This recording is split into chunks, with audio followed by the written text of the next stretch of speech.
All right. So, Good Together listeners are very excited to have Nikki Reed with us today on the podcast. You probably know Nikki from her roles in things like Twilight. That's one of her most famous movies, but she's had quite a career in Hollywood. But one of the reasons we were excited to have Nikki on was because she has demonstrated an amazing propensity for eco-friendly businesses and sustainable living. So welcome, Nikki. Thank you. Thanks for having me. I'm big fans of yours as well, and I'm excited to get chatting. Awesome. Cool. Well, the first question kind of leads me from Laura's intro. As we mentioned, you're an award-winning actress, but you're also very passionate about the environment.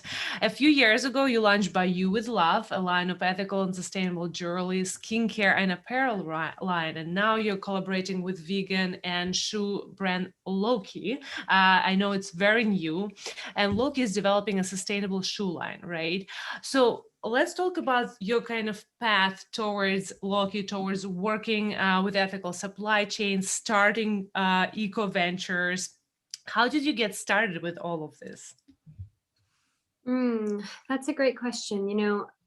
I can't recall like an aha moment, like hey, I woke up one day and realized that this was, I wanted to go down a different path from the one that I was on. But I do remember sometime in my early 20s, I was living overseas. So it was my first time really experiencing a different culture, a different sort of set of priorities, a different perspective about the planet, about the food we put in our bodies, about skincare.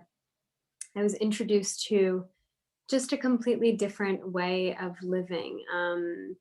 And it wasn't that it was necessarily like this super conscious, holistic approach to living. It just was a different way of living. And I think there's something really impactful about curiosity, and developing new interests and meeting new people and exploring new language and culture. And anyway, so around that time, I decided to give up eating meat.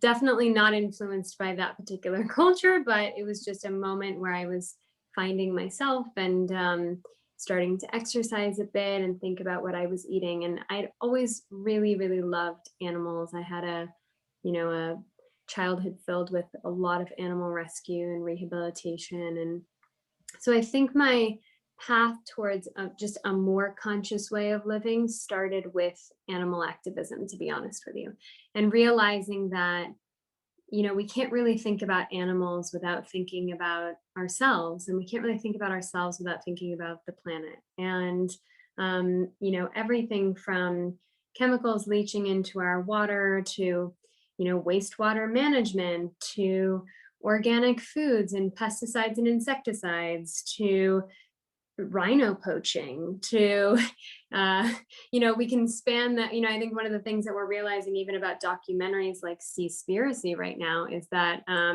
there are things that we think we know so much about, and then you look right across the bridge and you're like, oh my goodness, this is happening in a totally parallel world. Absolutely. In a completely different area, but all the same themes, and that's kind of like my journey that I'm still on, by the way.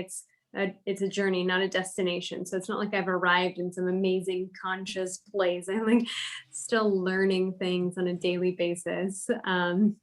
But that was my original, I think, sort of like foot in. And then when I was pregnant with my daughter, sorry, is this too long-winded of an answer? No, it's fine. You're a natural at podcasting. When I was pregnant with my daughter, which was 4.5 years ago, kind of in that area, I started Googling things that, granted, I had been a plant-based eater for a long time, and plant-based led me into a whole, vegan world of vegan products and vegan this and vegan that. And we can talk about that in a second, because the next chapter of my journey was realizing that vegan and sustainable don't necessarily go hand in hand. In fact, one can be quite destructive, and I want to talk about that in a second. But anyway, I was searching for things in the marketplace when I was pregnant that weren't as easy to find then as they are now, like Googling, how do I find chemical-free underwear when I'm pregnant, or like chemical-free pajamas, or what kind of deodorant am I wearing? Granted, it might have been cruelty-free before, but now I was looking for things like synthetics and parabens and, all the chemicals that are going into my body, because as women, unfortunately, we're only taught to think about our bodies when we're carrying another life. Yep. We're not told that from an early age. It's when you become pregnant, start thinking about your supplements and your vitamins and your perfumes and your shampoos and your, all the things, right? That's also something we can talk about later, but I do wish that we had a system in place to support women's health, women's reproductive health, women's endocrine systems long before they're carrying a child. All of that has an impact. So anyway, when I was pregnant, I was dreaming up ways that I could create products that I couldn't find in the marketplace. And that led me to developing and then launching my first baby, which is my company, Bayou, which we launched about 3 months before I gave birth to my daughter. And we launched with multi-purpose apothecary and plant-based oils that could double as face oil and also perfumes, and candles that could be melted down and used as body serums. And to me, a huge component of sustainability is versatility. We can create new products all day long that are better for the planet than the previous products we were creating. And we can change infrastructures and age-old systems all day long, which is great. That's a part of it too. But also less is really the way forward. So when we create products that can serve more than one purpose, I'm just staring at my desk because I'm like, this is a great example of one. Like, this is my chapstick, but it's also, I can use it on my baby's butt if I want. I can use it as my under eye cream if I want. So when I'm thinking about packing, I've got one product. This is actually my friend's company called Bayo, but I've got one product that I can bring for everything. Yep. And I think that's kind of the way we need to start thinking, is less seasonal trends and fast fashion and more and what's the latest hottest thing, even in the sustainability space, and more of how can we repurpose what we already have. If we're going to produce new things, let's make sure we're using recycled and repurposed materials.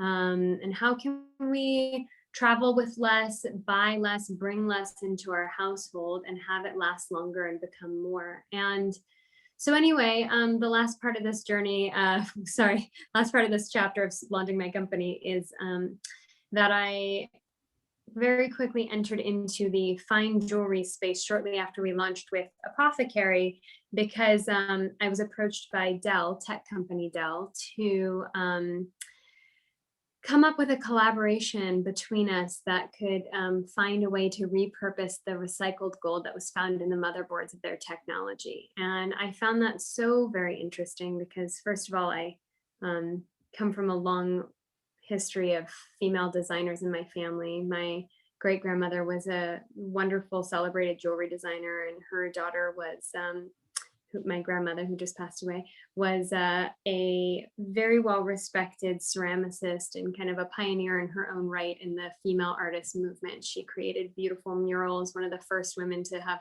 public murals, like on San Diego Airport and LACMA. And anyway, so design is very much in my family and in my lineage. And when I was in my early 20s, I launched my first jewelry line, and it was short-lived, as it should have been, because I was a baby and the line was a baby, and we're all a bunch of babies. But, a decade later, it made so much sense for me to step back into that arena. And so we used their repurposed gold to create fine jewelry, kind of merging two worlds that really had not been merged before, which was technology and fashion together. Yeah. So basically you're making beautiful jewelry pieces. I've been on your website. They're absolutely gorgeous, but which are actually made from e-waste, which is amazing. And I've also on your website, I saw a figure which I've never heard of before, that in phones alone, Americans throw away more than 60 million in gold and or silver every year. That's crazy. that's a lot of money, right? Yeah. We're all in the wrong business. That's right. Yeah, no, I love this. And the other thing I want to kind of pull out of what Nikki just said is there's so many things that we could get into, but I mean, one thing is just about unlocking curiosity as we think through the various pieces in our lives. And, you know, when you start to think about one piece of your life, maybe you start with meat, right? Because that's very common where people think about cutting back on meat. There's just this downstream impact on everything that you do.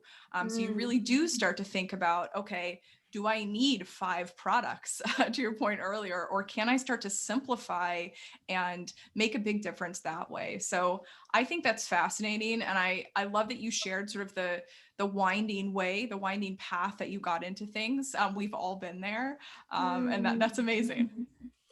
Yeah, it's definitely a winding way. You know, I think it's important to also acknowledge the inevitable setbacks, the obstacles when creating or launching a sustainable business, or, you know, the challenges of being a female entrepreneur, the challenges of caring about both animals and the planet at the same time, when for a long time we didn't have a space where those two things could be equally important. You know, there are a lot of challenges that come in those areas, and nobody's on a straight path. And I think it's just really great to acknowledge that. You know, I see there's so many, we live in this very strange social media world where people like to try to like shame you for your past, right? And so I've noticed a lot of people in this space attack other people for the things that they're doing wrong, right? And I'm like so the opposite. I'm like, use me as the example for that. Throw me in the ring to show the areas where you think that I used to be doing something wrong, because I think change is one of the things that we need to celebrate more. You know, I think the constant shaming people into feeling like they're not doing a good enough job is what keeps people from even trying. And yeah, I was a kid who grew up eating fast food. I threw trash out my window because I thought that that was okay. I smoke cigarettes, and I don't recall ever putting a cigarette butt in an actual ashtray. I'm sure I stomped on every single one. You know, my favorite go-to meal was like a pound of bacon and a cheese quesadilla. And like all those things are so a part of the journey. And if anything, show that first of all, we're all human and people can grow and learn from things. And also that none of those things need to be vilified. Like I wasn't a bad person who turned good. We're just people, and we're just figuring out how to do things better all the time. And for some people, that means just giving up meat on a Monday. And instead of shaming people for that, you're like, wow, with, you know, honing in on probably 20 billion people in the next like decade or two, that's a lot of progress, even just one day a week. You know, simply reusing your grocery bags, or remembering to turn your faucet off when you're brushing your teeth, or gentle reminders of like running your dishwasher and, you know, your laundry machine on speed cycle because we don't need so much water waste, or, you know, the little tiny things that it doesn't have to be so overwhelming. Now, that said, I don't think we should be complacent. I don't think that we should make excuses for our humanness when we're aware of what we can do better and different. I think it's the moral responsibility of people to, you know, when you know better, do better. Yes. But I also think it's not fair to live in a space where we're constantly shaming people for not doing enough. Yep. You know? Totally agree. It's part of our mission too. We always like to say you can go to Target and get some fair trade coffee while you're there, right? Like you don't, because people love going to Target. We're not going to shame you for doing that, right? Sure. Nikki should be our ambassador. You just speak our language so much. We love it. Yeah, no, that was perfect. That was our whole approach. You know, let's celebrate each other's wins, then, you know, being perfectly perfect in terms of like imperfect sustainability champions. That's 100% brightly. And that's how me and Laura believe that's the only way we can make true, scalable, massive behavior change for the better. Absolutely. So shifting gears a little bit, I know when you were speaking earlier, you mentioned, you know, vegan materials and kind of wanting to talk about that because this really dovetails nicely with your new collaboration with LOCI.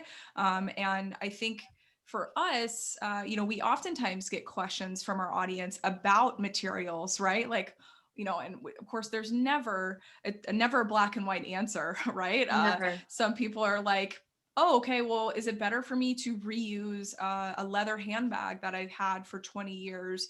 Or should I go out and buy, a new vegan handbag? And, the answer to that is, well, I mean, we do like people to get longevity out of their products rather than just pitching them for new things. But when it is time to go out and buy a new item, if you do align with the vegan lifestyle and you're interested in supporting that, let's go ahead and think more about that. So would love to know a little bit more about sort of how you got involved with this new shoe line, but also I know you were really excited to talk about like vegan materials. So like, let's get into it. Yeah. It's funny, that's an internal conversation that we have at LOCI within the company often. And I think there's mutual respect for everybody's definition of what that means. So I think in this particular case, the word vegan is used to describe these shoes because A, they are vegan, and B, it's a widely recognized word, which is wonderful. I think, just to segue quickly, even introducing words like sustainability into households that have never heard it before, there's the argument that there's a ton of greenwashing that's happening within the sustainable movement, and that is an accurate description of what's happening. But also, if we want to stay, positive, which I always try to remain on the side of positivity, the beauty is that we're still introducing a whole new way of thinking to somebody who's never even opened their mind up to that concept. And so then it's up to that person to remain curious, and up to the people who influence those thinkers to continue on that path to finding ways to be more sustainable. So I think all of it is great no matter what, in a sense. So going back to LOCI and the concept of using vegan in the description. So the bottom line is the shoe is sustainable. So the upper part of the shoe is made with 100% ocean plastics that are from the Mediterranean and traceable. The sourcing is traceable. So I ask a lot of questions about that. The bottom of the shoe is made from natural rubber, and then we've got bamboo and then cork. And then the laces are currently made out of a cotton, which I'm a big fan of using cotton, and we can talk about that as well. But we may be moving them into a recycled plastic, and then all the eyelets are made with recycled brass. So it is vegan, but it's also sustainable. And I think the reason why I tend to shy away from labels when we're talking about vegan products is because this is just my opinion, right? And everybody has their own connection to what matters to them. And for some people, using animal products is simply not an option. And I'm here for that too. I understand that as well. But I happen to work in a space where the environment is just as important as animals to me. And I see an area where there's an intersection between all of those things and an overlap. So for me, I would much rather advocate for going into my closet and pulling out, even if I have leather handbags that I bought back when I used to buy leather, 10 plus years ago, I'd rather keep those for a lifetime than, every week continue to talk about, vegan products that are made with virgin plastics and PVCs. Those are not biodegradable. They're going to end up in landfills, whether it's in your lifetime or somebody else's lifetime. So I'm all about reusing and repurposing. Now, that said, if we're going to use, there are opportunities where vegan and sustainable can also live together. Oftentimes they do. These shoes are a wonderful example of that.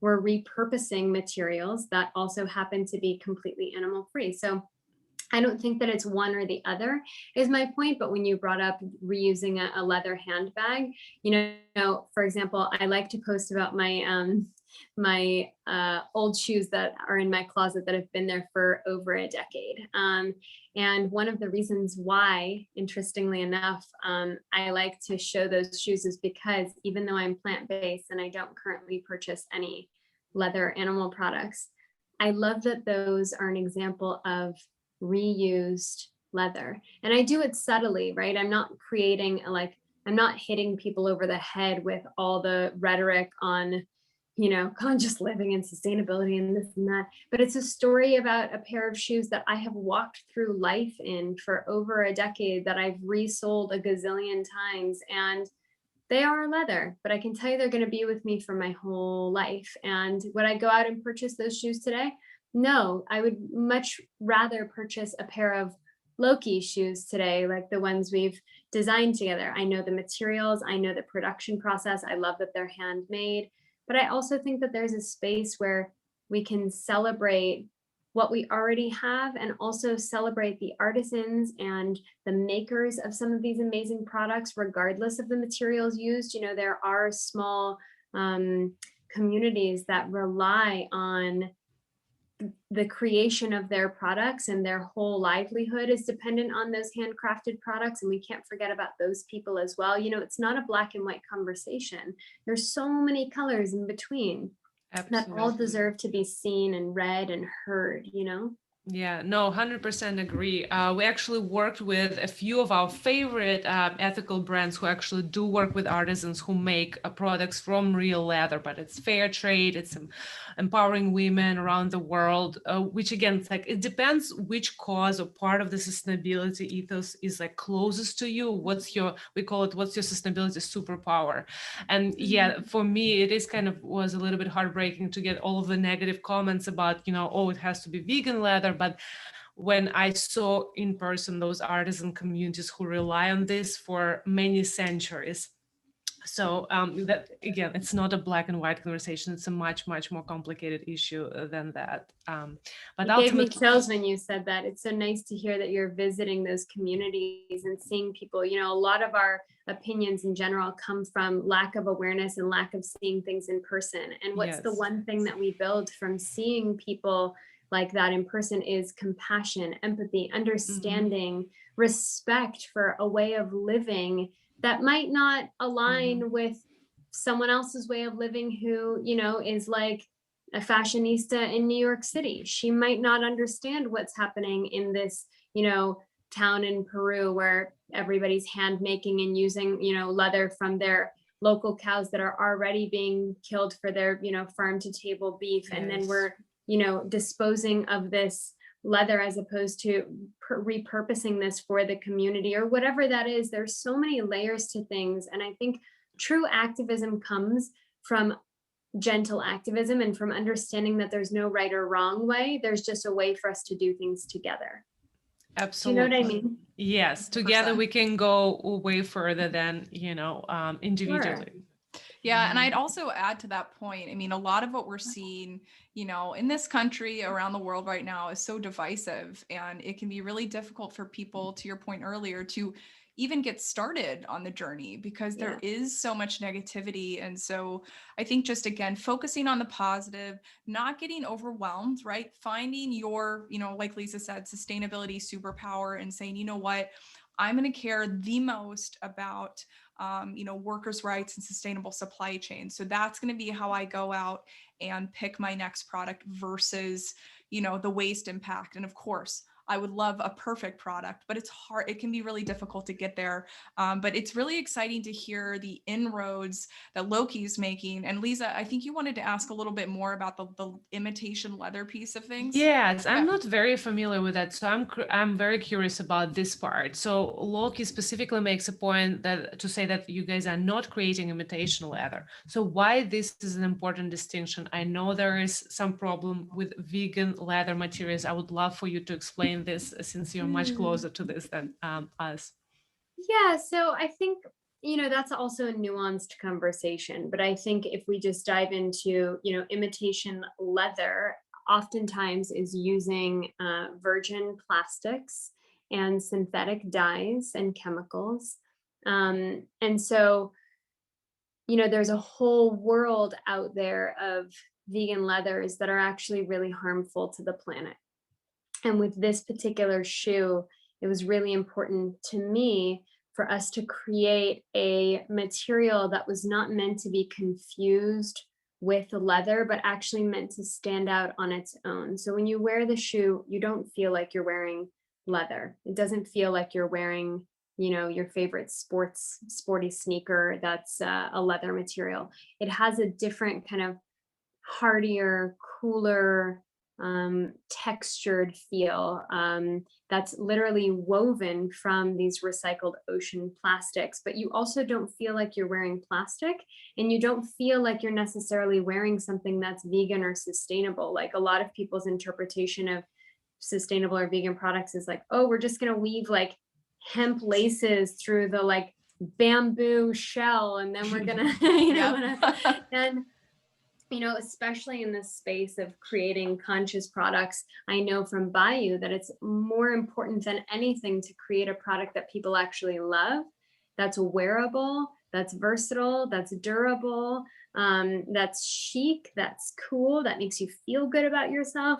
And then the added bonus is that you can learn about how this was made and then start to care about incorporating that into the rest of your lifestyle. But I think when you simply lead with like, hey, buy this, it's good for the planet, you're sadly, but truthfully, only tapping into one demographic of people, which is going to purchase no matter what for the environment above all things. Yep. The rest of humanity wants to buy things that make them feel good, that make them feel beautiful, that make them feel confident, that are, and having something to talk about, a talking point. You want a product that stands out, so you want to wear something that looks so good that somebody goes, wow, those are really cool sneakers, where'd you get those? And then you get to share about it.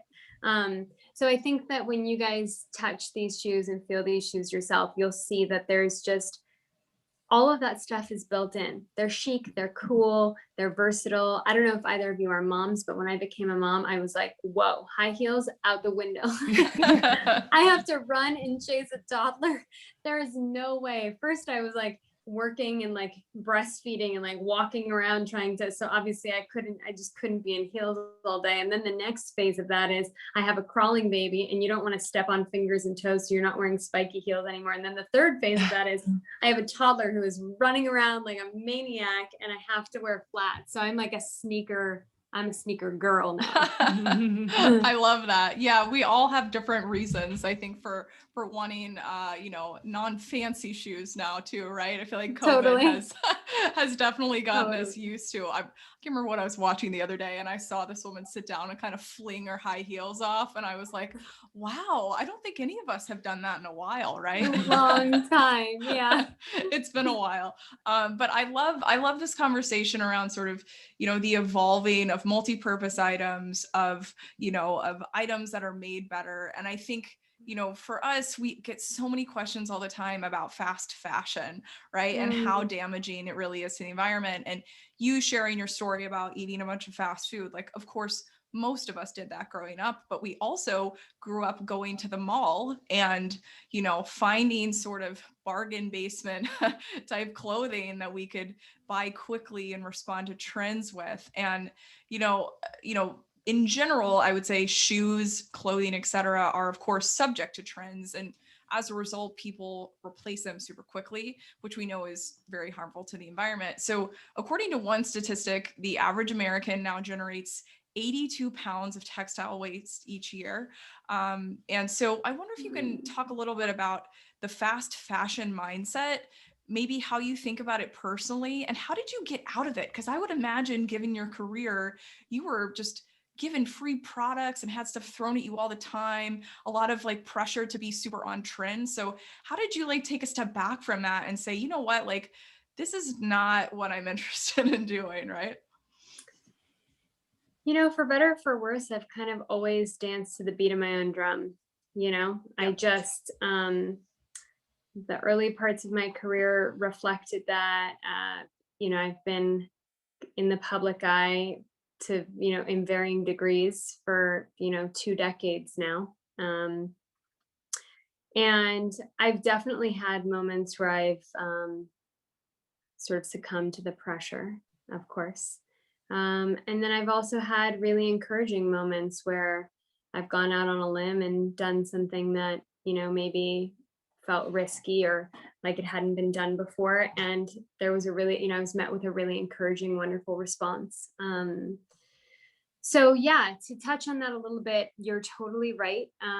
product is flung at celebrities left, right, and center, especially in this digital world where everybody wants everybody to post all day long, what are you doing? What's this? What's hip? What's trendy? And to a certain degree, I'll be honest with you, I do partake. I really do like to, it's a balance for me. And there were moments where I thought I would not participate in this at all because I really want to live a totally, minimalist lifestyle. And then there are moments where I realize that my ability to talk to people who, without this conversation, might not be familiar with this at all, is also really impactful. So being able to share a couple of my favorite sustainable brands, as opposed to completely removing myself from any conversation that talks about consumerism or encourages consumerism, it takes away your seat at the dinner table in a space that maybe your voice is needed. And I don't really often talk about myself in the third person like this, so that's really funny. But that's my internal dialogue in myself is, if I'm not a part of this at all, and I step away from social media altogether, I step away from fashion altogether, and I go and I live in my little tiny house with my like 4 pieces of clothing, and then there might be a very important part of this conversation that isn't there. As I got older, I recognized that I value my voice in this space too, because I really do a lot of research and I really care about this. And I really care about the conversations that I have with the audience that I also, they might follow my page, but I listen to them too. I love engaging in conversations about this with people and hearing what they're looking for in this space and what post really moved them to learn and research more so we can lean into that together. So I do love sharing some of my favorite sustainable brands. And I also really love sharing about sustainable or not, this is where we're talking about, it's not just black and white, it can be gray. Sustainable or not, I also really love sharing about female entrepreneurs. I really like sharing the stories of women who have worked their butts off to grow a business from the ground up in industries that are often male dominated. I think as women, we need to work together. I think we need to lean on each other and highlight each other's work. Another example of, because you can see I really lean into the gray areas of things because I appreciate I think humanness, as I said before, that lives in that space.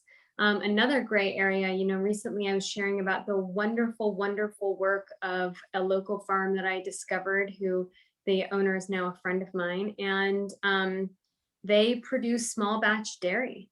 They're also, considered dairy farmers. And what a controversial issue for somebody who's been so outspoken about being plant-based for so long to support a dairy farm. Well, let's talk about that for a second. People still drink dairy. So while they're drinking dairy, should we not create a space and a situation for a local farm to create an opportunity for people to actually be in touch with what they're eating and what they're seeing, for it to be done in small operations where these cows are walking on 25 acres of land, as opposed to in tiny little sheds hooked up to machines. Instead, they're hand milked by one man, actually. And this dairy is produced in a beautiful, like commune style, self-serve farmers market where the local community comes and picks up their food and sees the soil that it's growing from or the cows that it's coming from. These are areas where I think we have to encourage people to do the best that they can in whatever area they're in. We don't close the door on something because it doesn't align with who we are. Instead, we build bridges. When we build bridges, everybody does better overall. You see what I mean? So, the longer I'm in this activist space, it's funny because when I was like, I call my hardcore activism my baby activism, actually, when I was like running around crusading and like, you gotta be a vegan, or you gotta be this, or you gotta, like anytime you say you have to be this in order for this, then I think that people close their ears. Yep. Falls on deaf ears. So instead I'm like, okay, let's crack this open and talk about this for a second. You want to talk about local farming and like the importance of, conscious meat or conscious dairy production, let's do it. I know that it's hard for some people to hear, but let's talk about ways that we can do better even in industries that don't align with our current, set of values. Anyway, sorry, that was long-winded. Yeah, no, that was great. And again, we just can't agree more. It's so important to not be closing doors, to not judge. Me and Laura on the podcast, many times we've said we do eat meat. A lot of our biggest supporters, VIP ambassadors also eat meat, but we're never going to tell you to not eat this or that, or do not do this or do that. But let's have a conversation. We'll give you options. We'll do the research. We'll introduce you to the best brands and companies. We actually, when you were talking about supporting women entrepreneurs, we just done a roundup since March was Women's History Month of I think 60 plus women-led and founded, 100% women-led and founded sustainable brands. So that was super important and exciting for us to also put together. Yeah, and the other thing that's interesting, and you'll probably get a kick out of this, Nikki, is I think people don't realize how many brands are started for women and they're founded by men. You know what I mean? They're like, hey, women are really interested in this trend. I'm gonna basically make a company that on the surface looks very female focused. We'll even hire some women, to be the face of the brand. But I mean, you laugh because I know you've seen it before. And so it was really important for us to be okay, let's go get brands that we know and love, but let's verify that they're actually founded by women. Yeah, that's really wonderful of you.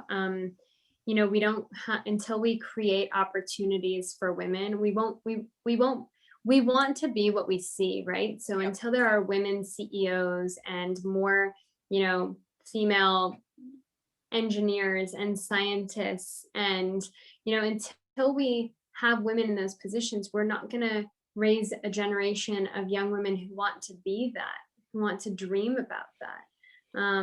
So it's really important to see women in power and using, and also showcasing, not to have a conversation about, men versus women in power. But I do think that by nature, women have a very valuable perspective and approach to everything from leadership in government to leadership as CEOs. And we deserve as people to see what it's like to have women in those positions, what would happen from the top down within companies or countries, or we see it in households too. And that's not to say that one is better than the other. I'm not saying women are better than men. I'm saying that we deserve to see both. Women have a perspective and a level of intelligence that is very much equal and very valuable.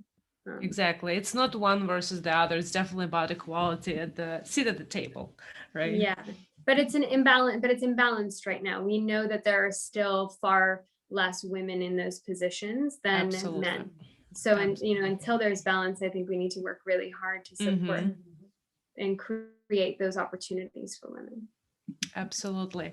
So we have two last questions for you. We love asking our guests. And one of them we kind of touched upon a little bit, right? We are all about it brightly, about inspiring millions of people taking small steps towards sustainability rather than having, perfect sustainable activists, right? As we've been talking about. So can you share a couple of tips, actionable, sustainable tips, hacks, switches that you do on a daily basis, or something you kind of learn and have been doing ever since? Yeah. So, it's so funny. I try to say things that don't sound so extreme, because then people are like, what? You've hooked rain barrels up to your house? I'm not going to do that. But let's talk about all the little things. So on a small scale, we can talk about the importance of reusables, right?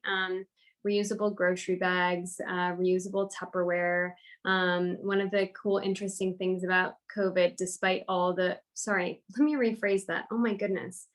The silver lining amidst a major tragedy of COVID is, sorry, we're only talking about the negatives so much. And I think it's also important to just say, okay, here's some wonderful things that have come out of this very, very tragic experience. One of the things is that people are being introduced to the concept of bringing their own containers to restaurants, because restaurants are no longer allowed to, well, I don't know if this is all across the board, but in my experience, they're not allowed to package your food for you when you're leaving the restaurant now for health code reasons. So you can bring your own Tupperware now and bring your food home. And I think that these are the little things that might stick with people going forward. So reusable is really important.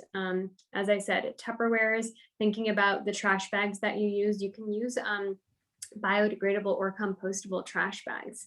So you don't have to buy plastic bags. The concept to me of putting biodegradable materials like foods into plastic to then go into a landfill is so interesting, when it's like, it's basically, I hope all of you guys listening think about it this way. It's basically like you're taking all these little gold nuggets and then wrapping them in a material so that those gold nuggets will never get to help pollinate, help with reproduction in our world. Like composting foods and food scraps is so good for our soil and our, the nutrients in them. Okay, so moving on. Kitchen is a big deal. So I like to focus on the kitchen because there's just so much waste. So one thing you can do is look at your trash can and just think for a second, how much trash am I producing on a weekly basis? Just be conscious. It starts with consciousness. Let's just be aware. And then set a goal for yourself. Is there any way I could cut this amount in half? So that way, when you're out, you're thinking, I'm going to try not to buy this that's wrapped in this because that's more plastic. Instead, I'm going to actually buy my food in bulk because that's way less plastic than I would be getting from all the single-use plastics. And you start to think about that, setting goals. When you take showers, set a timer. Instead of running through your entire weekly office schedule in the shower, wash your hair, get on out, and then run through that schedule. So timers help. I always make it a point to turn off my faucet if I'm brushing my teeth, washing the dish. When I wash dishes, I fill up the sink with some water. I put some suds in the water. I scrub away, and then I rinse each dish. But I don't just sit with the water running while I wash dishes for 45 minutes. I put my dishwasher and my laundry machine on speed wash. I compost, which I understand a lot of people don't think they can do because they think they need to have a major composting situation. You don't. You can actually just chuck your vegetables in dirt, like anywhere, even in your garden, you can compost like that. Paper towels are compostable. A lot of people don't know that. You can be aware of the type of toilet paper that you use, low flush toilets. I'm not even going to go to the area of like composting toilets or anything like that right now. But the biggest one is like, let's support, well, there's a lot of big ones, so I shouldn't say that, but let's support our local growers, our local farmers. When we go into the grocery store, we don't often think about the fact that our fruits and vegetables are flown in from other places. We think, oh, it's great because it says organic and I can walk away now, and that's wonderful. Let's try our best to think about how we eat. A lot of the things that we do subconsciously, like eating, is something we do subconsciously. So we don't do it with all of the intention that it deserves. Like, where is this food coming from? Could I have maybe, right now I pick up my food from a local farm and I request that they don't pre-bag anything. So it all comes in just one huge recyclable paper bag, which I clean out, fold up, goes back in my pantry. I reuse it. And I know that that's tricky for people because not everybody has access to a local farm. But instead of me shying away from that conversation and saying, oh, well, that sounds really elitist that I live in a farming community and that I have access to local farms. No, I'd rather keep talking about it, because the industrialization and commercialization of the farming industry is something that needs to be shifted and changed anyway. And the more we talk about this, I think the more people, the more children we're going to raise that want to be farmers. It's my goal for my daughter, by the way. I want her to be a farmer, so we'll see how it goes. I love it. But even in these, towns that don't necessarily have access to anything except their one local market, it might inspire somebody to start their own backyard co-op, So I don't want to shy away from the conversation. Anyway, there's a gazillion things that are still on my to-do list and checklist. Like, I would really love to have an aquaponics and hydroponic system. I have vertical hydroponic towers that I grow vegetables on right now, but I want like a sort of more scalable farming system in my yard with a hydroponic aquaponic system. For anyone That's listening, who doesn't awesome. know. Yeah. For anyone listening who doesn't know what that means that you're actually raising fish, and the fish poop feeds the vegetables, and then the water siphons out and the vegetables oxygenate the fish, and it's a big sort of cyclical thing. And because we're talking about our oceans so much right now, as we should be, I'm not, by the way, I don't think that you need to even eat fish to have an aquaponic system. I'm just saying that I think it's a wonderful way, you know, our ecosystems balance each other out. So it's important to consider that when you're creating any type of backyard farm. Oh, and one last thing I want to mention on here, you know, anything that comes into an imbalanced state is harmful for the planet. And so, you know, for all my fellow plant-based eaters out there, I just want to talk about avocado usage for a second. You know, avocado toast has become all the rage. Trust me, I love it too. Yeah. And, you know, in the vegan community, especially, avocados on everything right now, breakfast, lunch, and dinner. And let's just take a moment to pause and think about what that means. You know, eating meat, you know, when we do that 3 times a day, we acknowledge that that's not good for our bodies. Even if one wants to make the argument that meat is important, which that's a topic I'm not going into right now, but I see all sides of it. But the bottom line is doing anything 3 times a day is not good for our bodies. That we all acknowledge. And the avocado industry is now one of the most destructive industries in the world. So I know it's important to focus on things like fashion and the meat industry, but I don't think people realize, you know, it takes like 18 or 19 gallons of water to grow one avocado, one. And water is a very precious resource right now that we somehow have still not figured out, you know, a way to really replenish and clean our water in a sort of scalable way for people. So we need to really take a step back on our avocado consumption. It's, you know, everything in moderation, guys. Like an avocado a week, great. 3 times a day, what are we doing to our natural resources? Absolutely. Yeah, we recently did an article talking about the damage that avocados are doing on the environment, and I think you know, it's just moderation, like you said. It's using them up. Like, how many times have we gotten avocados and forgot that we even had them, only to try and use them, and they're no longer edible? So, you know, whether it's freezing them, which you can actually do, that's one of our hacks we shared on TikTok, which didn't even know you could do that either until we shared it. And the consistency is actually pretty good still. It's not 100% there, but that's 80%. So Hey, I didn't know you could do that. yeah, absolutely. So you can. So, you know, just be more mindful. Like you said, I love the quote about doing something 3 times a day is not good, because that's right. I don't know if I can think of a single thing. Maybe drinking water. Yeah. Maybe go. There we go. That's a drinking good one. Water. Yeah. Or kissing your babies. There you're right. That's right. Yep.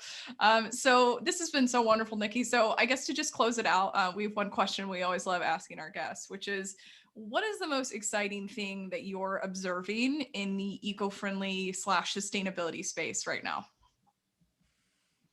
Oh man. One thing that I'm really excited about observing.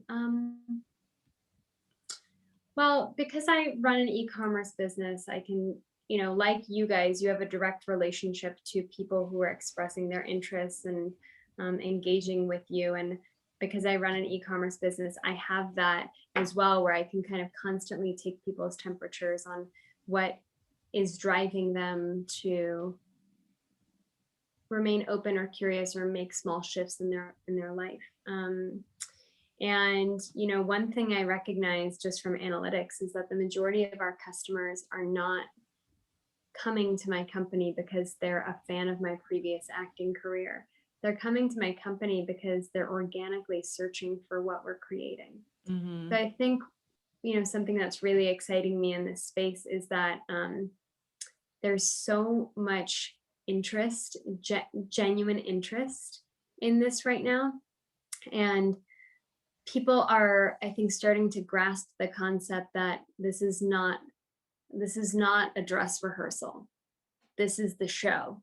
Like, we're in it, and we have one opportunity right now, and not to make it cool and not to build our businesses, but really one opportunity to really think about our lives and what we're doing, and if we want to still have a future, and they care and they're excited. And I love talking to people daily, actually, through social media, that share with me the things that they're doing that were just sparked by an idea and how it kind of trickled out into the rest of their life. So I don't know if that's quite the answer you were looking for, but it's very special. No, that's great. And yeah, we are talking with our community too on a daily basis on social, on our app. And it's just like the cycle of inspiration keeps going. And yeah, definitely we've been saying that sustainability is here to stay.